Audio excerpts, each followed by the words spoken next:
はい、たわごとオープン。リリと一緒。リリ生理中です。かわいいおパンツ見えてます。同じような色です。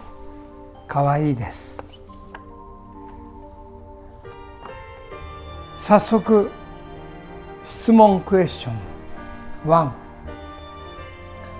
マースさんは自我が苦しい時、辛い時、怖い時、悔しい時には無我になればいいとおっしゃいます。確かに無我とは私がいないということであり、仏となる、ある意味死ですよね。自我の死。自我の死っていうのは万物の生なんですよね。だから自我が強いということは万物の生がないっていうことなんですよ。それでいいんですかね。ちょっと分かりませんが、無我とは私がいないということであり、仏となる、要は私がいないという意味であり、その同意語でもあるとおっしゃいます。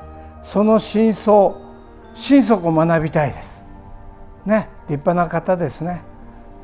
この自我の拡大を望む世界の中で無我を学びたい、こういう東洋の神秘ですね。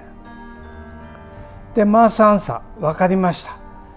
くまなく東洋の神秘のお話をしましょう。世界中の方がね求めている東洋の神秘、無我、一体性、愛、エデンのことですね。僕も若い頃ね、全く嘘をつかれたりね、非難されたり、いろんなことありましたよ。で、僕はその時に戦いませんでした。その時には私などいないって、カッときたいね、いろんなこと起きますよ。でもね、トイレに入ってね、私などいないって500回ぐらいは消しましたかね、自我を。それは本当にね、どんなに誹謗中傷、嘘つかれてもね、無我で決してね反応しなかったんですよ。そういう悲しみですね。東洋の神秘で超えていく。でね、今日この質問だから、この東洋の神秘、無我の素晴らしさをね、世界中の方たちにお伝えするというねことができることは幸いです。マースのアレンジをしている外国の、著名なアレンジャーの方、作家ですかね。いいことのない幸せ、自我のいいことのない幸せという意味で、いいことのない幸せという歌詞を書いてたんですね。それに対してどういう意味だか分かんないって彼が、いいことがないのになんで幸せなの？これ分かりにくいですよね。二元性の価値観の中ではね、この東洋の神秘、一元性、一体の中っていうのは、私など、自我の私などいないっていうことなんですよ。一体の一部の私しかいないっていう意味なんですね。だから万物全体の幸せは自我の幸せではないという意味なんですね。素晴らしいですね、東洋の神秘ね。はい、マースアンサー分かりました。くまなく東洋の神秘を共にお話ししましょう。まず3歳頃まで自我は形成されていないのがほとんどの人ですね。それまでは誰とも仲良くなれる、それまでは誰とも仲良くなれる人が多いのではないでしょうか。だって一体だからね。万物全部が自分だから。蝶々さんやね、木や花、大地、すべてが自分ですからね。自我が伴わないということは、また自我の死がないということですね。永遠である、万物の永遠性ですね。万物すべてと一体であり、自分は万物すべてである。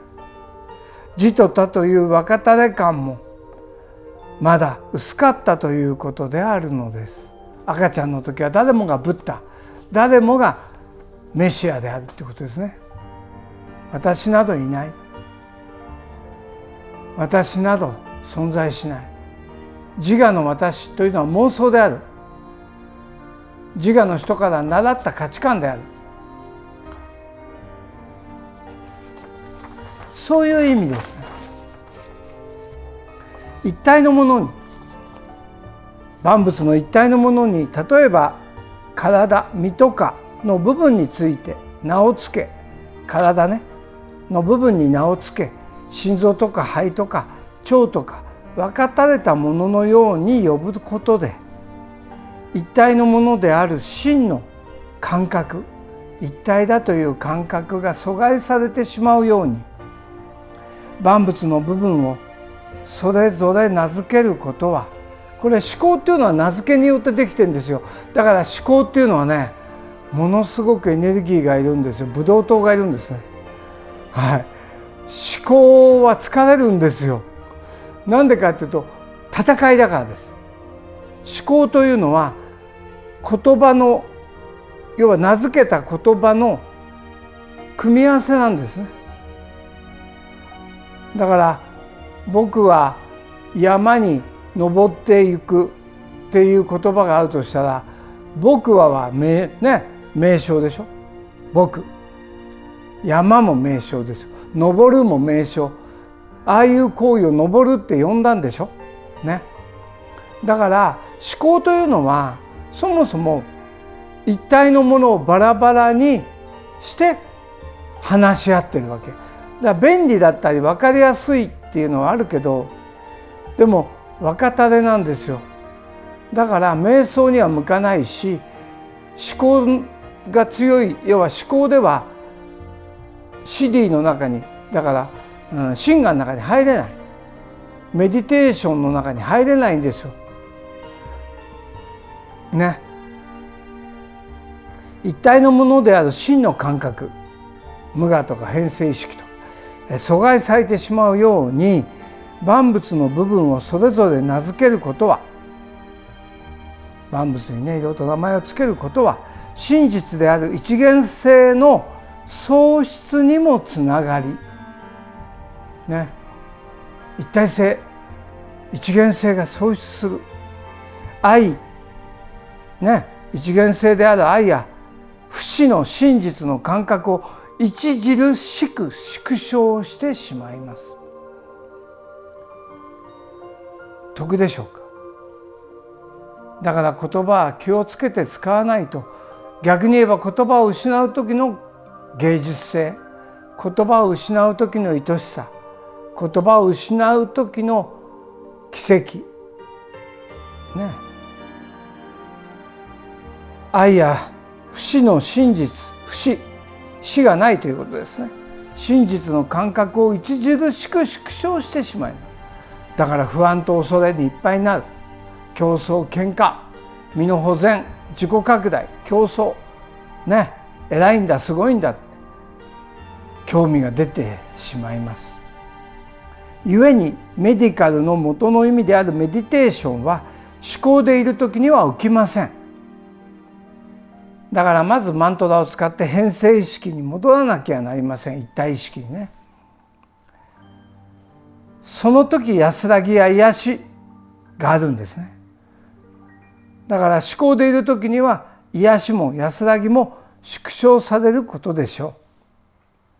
自我顕在意識をマントラで終えてしまって、無我性変性意識を経てポジティブなスートラの効き目のある中へ参入しなければならないのです。あとはたわごとの中でと。これはですね、難しいことになるんですけどね、説明するには。1とか2のね、ティナのね、あれも3時間以上ありますけど、映画を見ていただくとアニメよね。その辺がね、要は CD のこととかプラズマですね。結局人間は普段ですね、自我になっていてもね、小さい範囲のね、なんていうかな、それを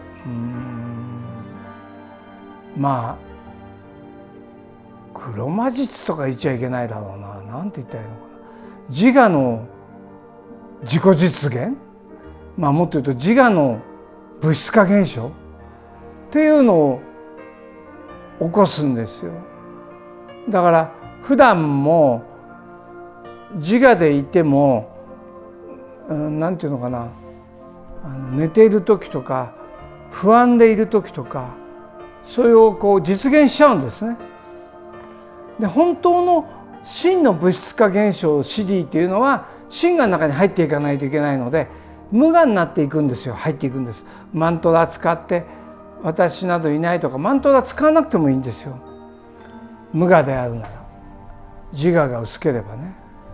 それは創造主体がこの世界を作るような物質化現象ね、脳がね、分かたれた物質のように見えるような現象ができるんですね。これはね、またね、非常に難しい、説明も難しいですね。でもそういうことですね。だから例えばいろんな非難をされたとか、やっつけられたとか、いじめられたとか、嘘つかれたとかね、でそういう時に戦うっていうことは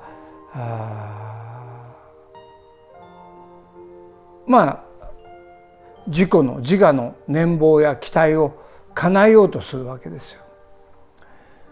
ところがそこで私などいなかったって、自我なんかなかった、自我っていうのは部分だった、名付けただけだ、お父さんが僕の名前を名付けた、これ部分じゃなかった、じゃあ本当の自分って万物全体なんだ、この死羅万象全体なんだ、私などいなかったってやることで解除されるのは、勝つんでも負けんでもないんですよ。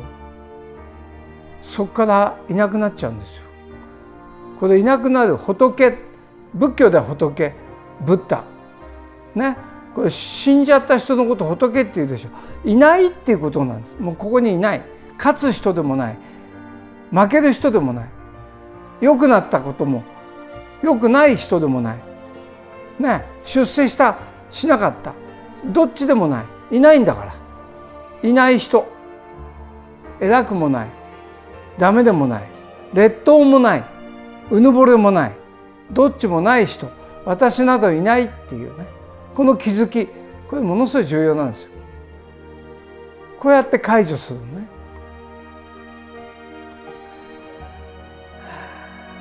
だからこれをポジティブなスートだって僕はその時に言ってんですね。無我の段階での物質化現象っていうのは絶対的にポジティブなんです。自我の自己実現って何ですか。よく引き寄せとか言うけど、自我の引き寄せって何ですか。恐ろしいですよね。自我っていうのは妄想であり戦いですよ。競争ね。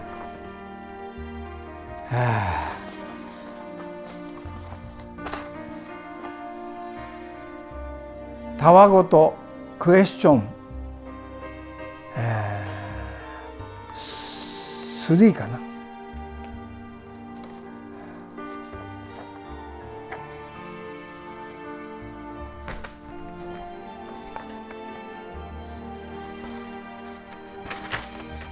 はい、2か。超古代は半霊半物質であったと精神世界では説かれます。ムーやアトランティスの頃のことでしょうか。そのことが知りたいのですというご質問ですね。はい。でそれに対してマース・アンサー、その答えは物質化のシディに由来し、この半霊半物質のことですね。この世界の真実であるプラズマの宇宙にも由来するのです。プラズマの宇宙、このプラズマの世界っていうのはテレポーテーションとかね、反重力ね、タイムトラベルとか、ありとあらゆる奇跡と呼んできたものね、死んだらみんなに会えるとかね、死んだ人死んでなかったとかね、そういうプラズマの世界です。これが最先端科学なんですよ。これからそのことを人類は知り始める。この世じゃなかったこと、現実じゃなかったことです。で、この世界の真実であるプラズマの宇宙、非現実、非分離、神の夢、一者の夢と古代の人がよく言った一元世界等々の一元の世界ですね。二元性じゃない、自と他じゃない真実、エデンですね。自と他の果実食べてエデンを追放された知識の果実ね、一元世界等々ので、これはイエスが一茶だった頃、だから仏教にも関係ある。だからあらゆる宗教性というのは元をいくとムーのね、またアトランティスのね時代、また変性意識の時代、要は一体意識、一者意識、要は創造主体が作った想念で作った思考で要はスートラで作った世界のことですね。このことに気づき学ばなければならないでしょう。このことを知りたいというのはね、アトランティスやムーのテクノロジーですね。あの時代はまだ言葉が薄い世界に人々が出てくると、どこだか分かんないっていう科学的事実に、今でどこだか分かんないんですよってこの世界を言うぐらい秀才いないでしょ。あんまりプラトンのようなソクラテスのような人なかなか合わない。みんな現実だと思っているし、もう名前がいっぱいついてるからね、未知だ神秘だ一体だこの世じゃないって思う人は少ないんですよ。でもプラズマの世界というか量子力学を突き詰めていくとそこに行くんですよ、ボムのように。そしたらもうクリシュナムーティのところに行くしかないの。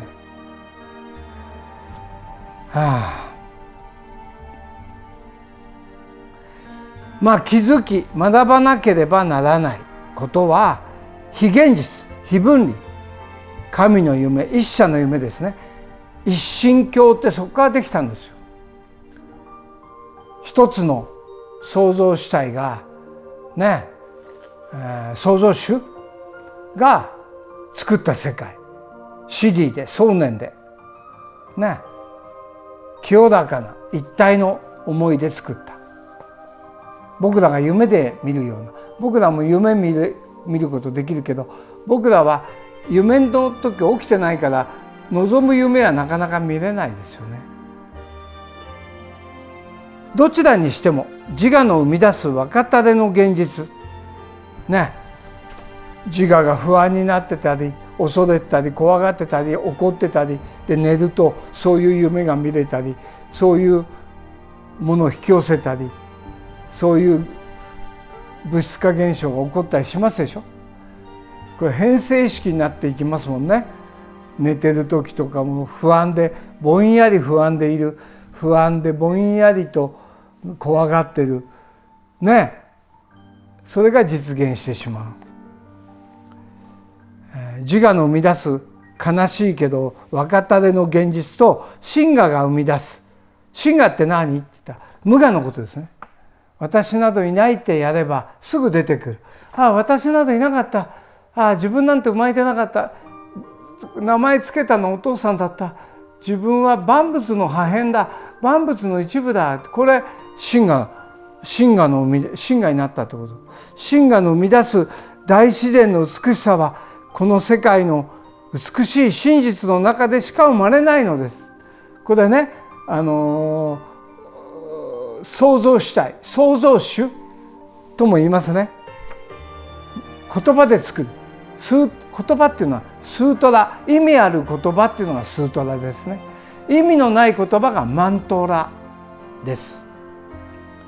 意味のない言葉を言うことで思考が消えていくっていうテクニックですね。ヨガのね、ベーダのテクニック。だから別にね、そういうふうにしなくてもメディテーションに入れるですよ。私などいないってやってたら、その人無害にどんどんなりますよ。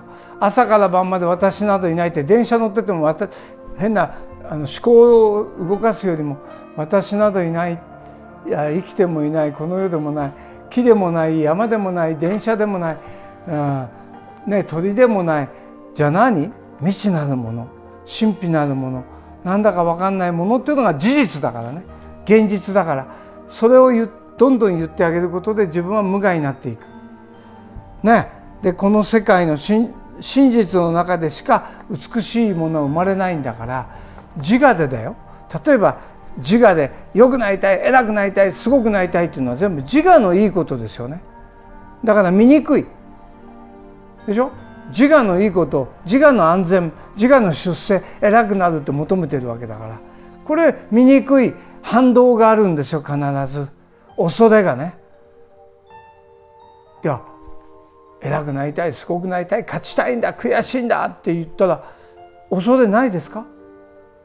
私などいなかったら恐れありますか？だから私などいないで引き寄せたら何引き寄せますね。でも勝ちたいんだ、偉くなりたいんだ、すごくなりたいんだ、妹に負けたくないんだって言ったら怖くない？不安でしょ。だから不安を実現するんですよ。不安を引き寄せるんですよ。バチって言うんですよ。それをね、なんか分かりますよね。自我の信念は妄想から来る物質化を作ってしまうので、この世界の真実の中では美しいものが生まれるので、私などいないっていう時に、だから僕はいろんなトラブルや問題ね、嘘つかれてはいろいろとしましたけどね、いつでも私などいないで、その相手の人の幸せを願う。だって私がいなかったら戦いはない、競争もない、ね、怒りもない。怒りたくても私いないから、怒る私がいない、悲しむ私、辛い私がいなくなっちゃったらね、これが無我です。これがエデンです。これが東洋の神秘、セムの神秘です、ね、だから分かったではないんですよ、東洋とか西洋とか、ね、だってイエスは東洋の人ですよ。イエスはセムですからね。それで今世界は一個なんですよ。みんな同じ宗教性、一体性を持ってるんです。みんな愛を持ってるんです。みんな同じように愛を学んできたんです。世界はこれから美しく変容するでしょう。トランスフォームするでしょうね。モスラが蝶になるように皆蝶になるでしょう。それじゃあまたお会いしましょう。お相手はかわいいかわいいリリとたわごとばっかり今日ものたまったマースでした。さよなら、さよなら、かわいいリリ、バイバイ。あ、リリおかしい。いいよ、寝ててあげるから。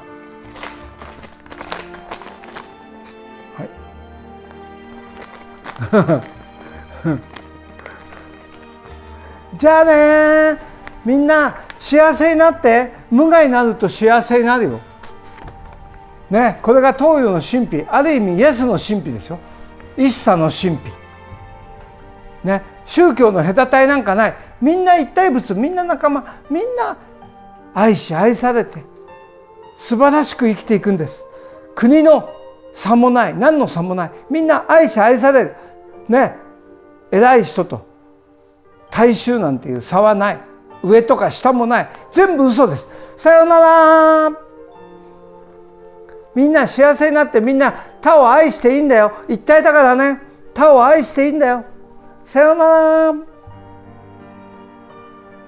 幸せになってね。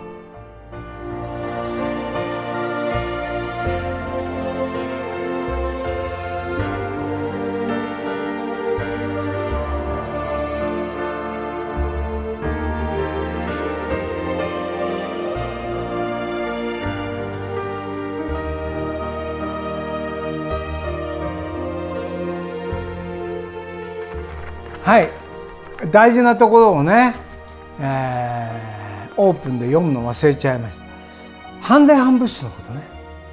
ですから半霊半物質とは半分が霊で半分が物質というわけではなく、言ってみればそれはこの世界が霊的世界であるゆえにこそ、全部霊的世界だであるゆえにこそ、無我的中立性の神聖な現実と、これねどういう意味かというと、私などいないってやった時の中立的な神聖なスートラで作った世界のことですの現実と、自我人生の恐れや野心という悲しみの気づきを伴うメッセージ的人生を生み出せるということなのです。この世界が霊的であるということはね、想念で物質化現象できちゃうということです。でこの物質化現象には2種類あるんですよ。自我の物質化現象、怖い。自我の物質化現象、反対側を実現するっていうね、逆説的になってしまう自我の物質化現象と、今言った無我的中立的神聖な現実化物質化、これ創造主体がしたことですね。美しい大自然万物を作った。で自我の人生の恐れや野心という自我人生ね、私がいると思って作ったそこからの恐れや野心、悲しみの気づきを伴う、これ悲しみの気づきを伴うっていうのは、そういうメッセージが来ちゃうっていう、そういう意味です。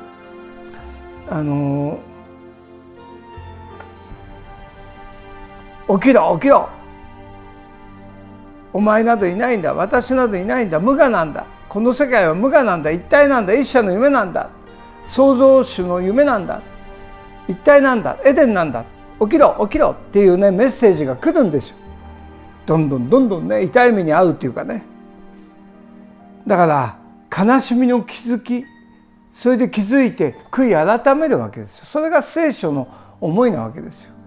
セムのね、ムーから来るね。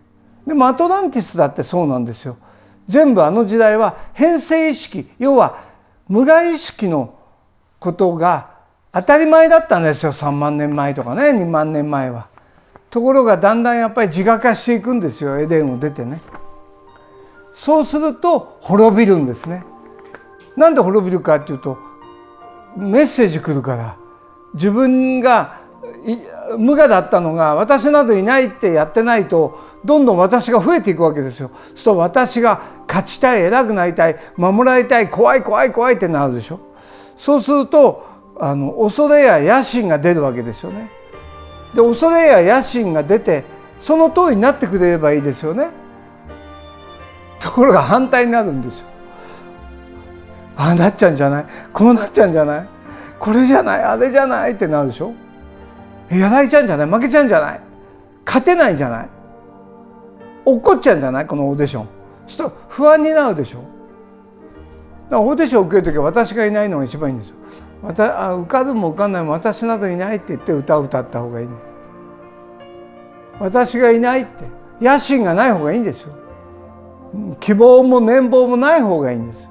期待も。そしたらブレイクダウンは起きません。ブレイクダウンの構造というのがありますね。期待や念望です。で期待や念望がなければブレイクダウンないですよ。で自我の期待や念望はブレイクダウンを伴う。自我の期待や念望ね、あと恐れから来るわけですよ。やられちゃうんじゃない、負けちゃうんじゃない。それを考えてボケーっとしたらそれが物質化しますよ。ねえ、たわごとですからね。はい。外国の方がマースのこういうの聞いて、マースさんが言ってるのは真実です。たわごとなんかじゃありません。なんでたわごとって言うんですかって怒られました。いや、たわごとなんですよ。これ番組たわごとの番組ですからね。はい。すいません。お察しください。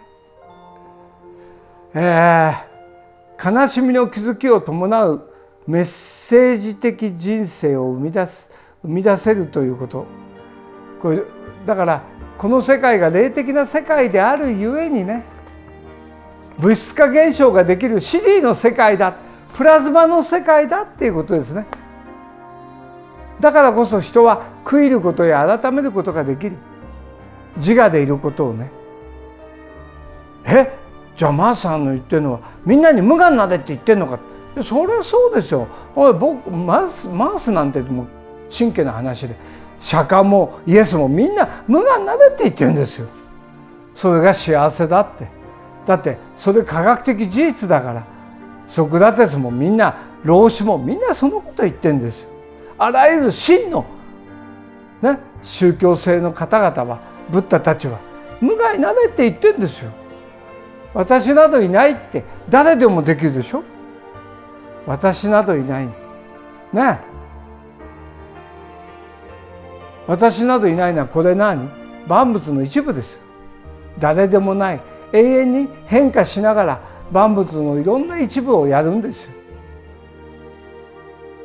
ね、万物の一部である魂ですよ。ね、でそこまで皆さんね、精神世界もね、宗教世界もね、気づきがなかなかないんですよ。悲しいですね。そうするとみんな迷ってしまいますね。で真実があってもたわごとですからね。はい、そういうことで、皆さんがね幸せになってほしい。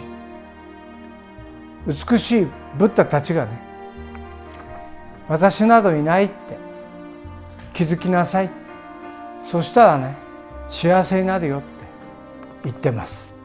それじゃあまたお会いしましょう。お相手はかわいいリリ。食べよ人、食べる人、食べるって。じゃあ最後にリリがお菓子を食べるのを見ながらお別れしましょうね。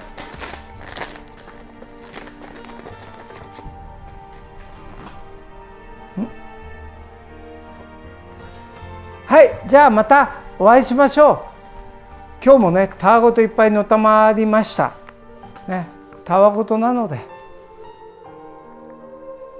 お許しください。さよなら。みんな幸せになってね、人類よ。みんな幸せになって平和な世界、エデンを取り戻してね。みんな誰でも簡単だ。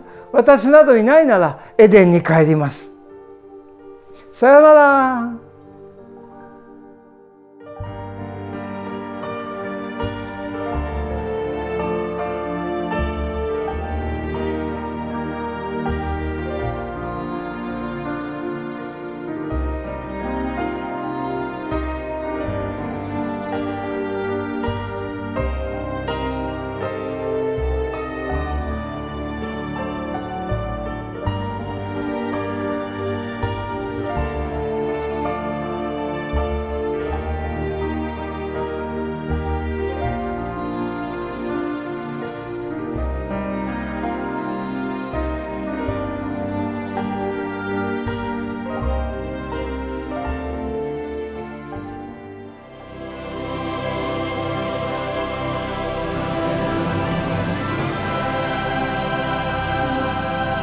Letter from Isaiah.